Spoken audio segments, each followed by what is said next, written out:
Okay. My name's Ross Deloy Jellick.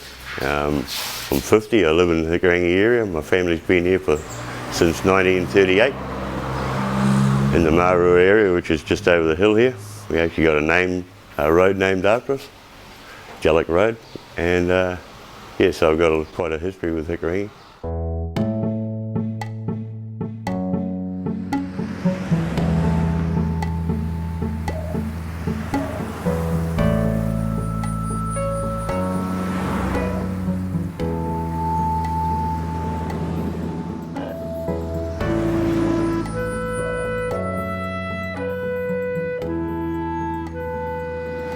We're Dalmatian and Maori cross. I know it pretty well. My great-granddad came from Dalmatia in the 1870s. And most of the Dalmatians came from one island, which was our island, which is Hava. It's a beautiful little island. My nephew and nieces have been there and met with our relations over there. But we've got a place there we can go and stay in after all these years. Hava end of the island is a real touristy end, and the end of the island that we come from is pretty quiet, Sukaraj, but it's only 7 kilometres from one end to the other. Napu is my tribe. You know, I know my roots and that, but I'm not. My Turanga Waiwai would be Hikurangi. Well, that's where my great-grandmother was from, her family's from up there. Hohaias, Winneka Hohaia, her name was. Okay. And my great-granddad came over from Dalmatia and met her, and they married and had a block of land up there. And yeah, we go back there, we were allowed to go back there, and we had a big picnic up there a couple of years ago with what was remaining of my great uncles and that, you know. Yeah, so we still have a connection with the land up there. I did say to my mum one day that I was beating the old man's hubcap on his holding out. I said, oh, I'm going to be a panel beater one day. And I was probably about 10 or 11 maybe. And I had people around me in my street. We used to live in this little street.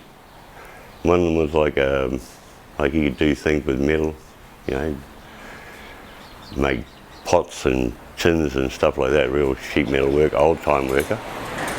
The other neighbour, they restored cars, and I remember vividly seeing a trailer load of junk coming home one day. They towed this trailer load of junk in, and about a year and a half later they drove out in this Model T delivery truck from that trailer load of junk. And the next neighbour down, he was a television technician. He was building a concrete boat, and I didn't understand it. I didn't understand ballast. I thought, man, that thing's going to sink, it's concrete. They're going to float. But he spent years tinkering on this boat. He had the sprinklers going every summer, and they went around the wilderness.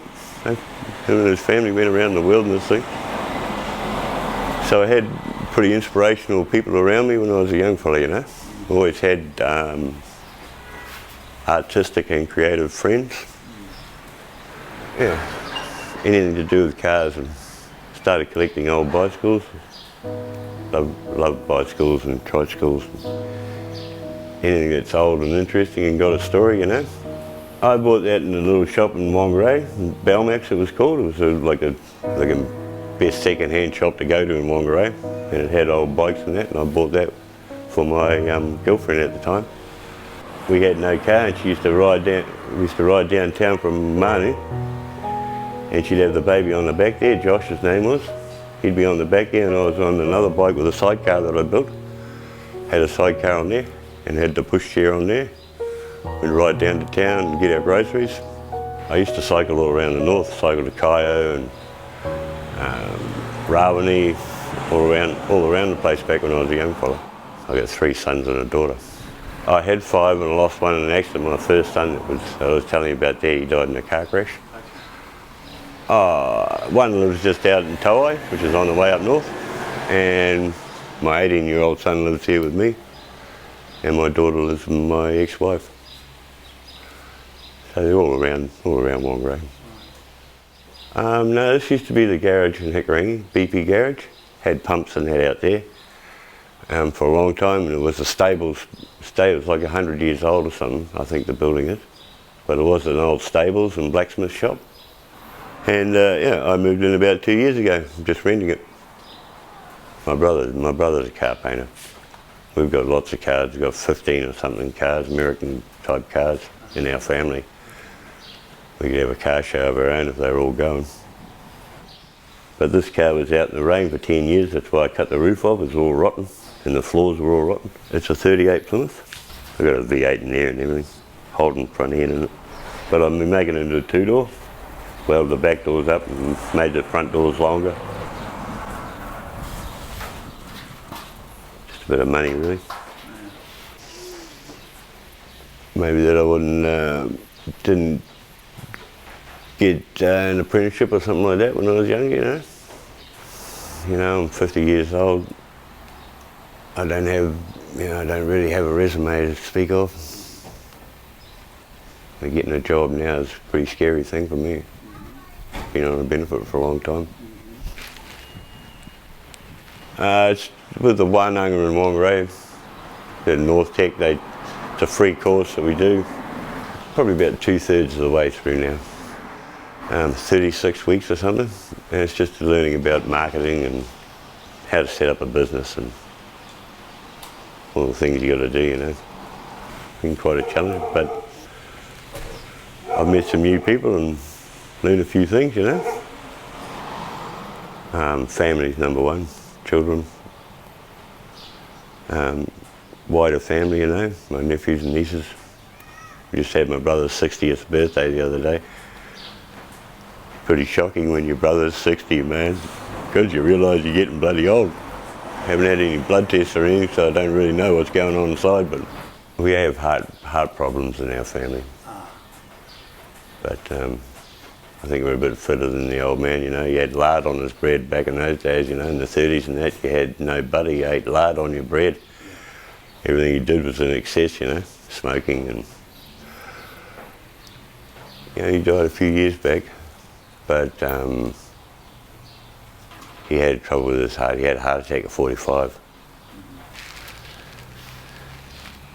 So, yeah, you know, did illegal things. Just to get by, you know. Not bad things. I've grown weed. Well, it was a necessity in Northland. There was no jobs. You know, in the 80s there was just no jobs.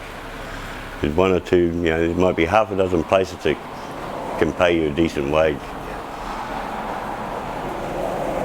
Looking forward to Christmas, yeah. I spend that with my children, my ex.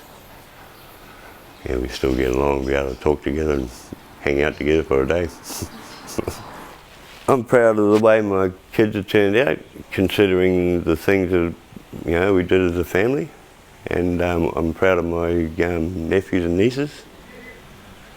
You know, you sort of think, being on the wrong side of the track, that they would be on the wrong side of the track, but they're really good kids and really thoughtful and caring family.